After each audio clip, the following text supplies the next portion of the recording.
ఆయన పరిశుద్ధత ఆయన్ని వేల్పులలో వేరుగా నించోబెడుతుంది. ఎవరితో కలవడం.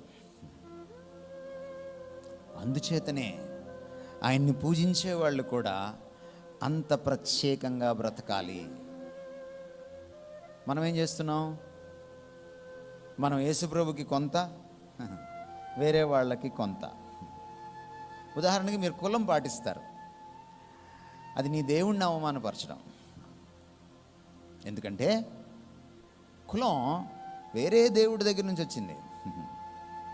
ఆ దేవుడు పైన పవిత్రుడు, కింద అపవిత్రుడు. మనం చెప్పలే ఈ విషయం, వాళ్ళే చెప్పారు. ఈ కింద పుట్టిన వాళ్ళందరూ కూడా, పాదాల నుంచి పుట్టిన వాళ్ళందరూ కూడా ఈ పైన పుట్టిన వాళ్ళ అంత పవిత్రులు కాదు. అంటే ఆయన తలకాయ పవిత్రంగా ఉంటుంది, అందులోంచి వచ్చినవాడు చాలా పరమ పవిత్రంగా ఉంటాడు. వాడిది పవిత్రమైన పుట్టుక. ఆయన పాదాల నుంచి పుట్టినోడేమో దరిద్రమైన పుట్టుక.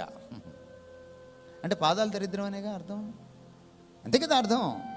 నేను రాయలే ఆ పుస్తకాన్ని, వారే రాసుకున్నారు. అంటే ఈ దేవుడు పాదాలు కడుక్కోడా?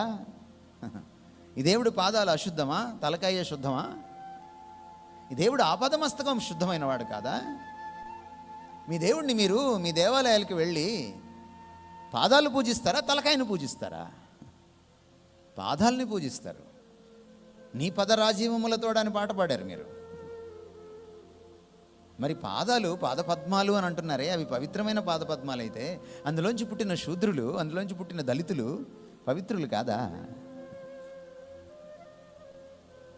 ఆ దరిద్రమైనటువంటి ఆలోచన మీరు తెచ్చుకున్నారు.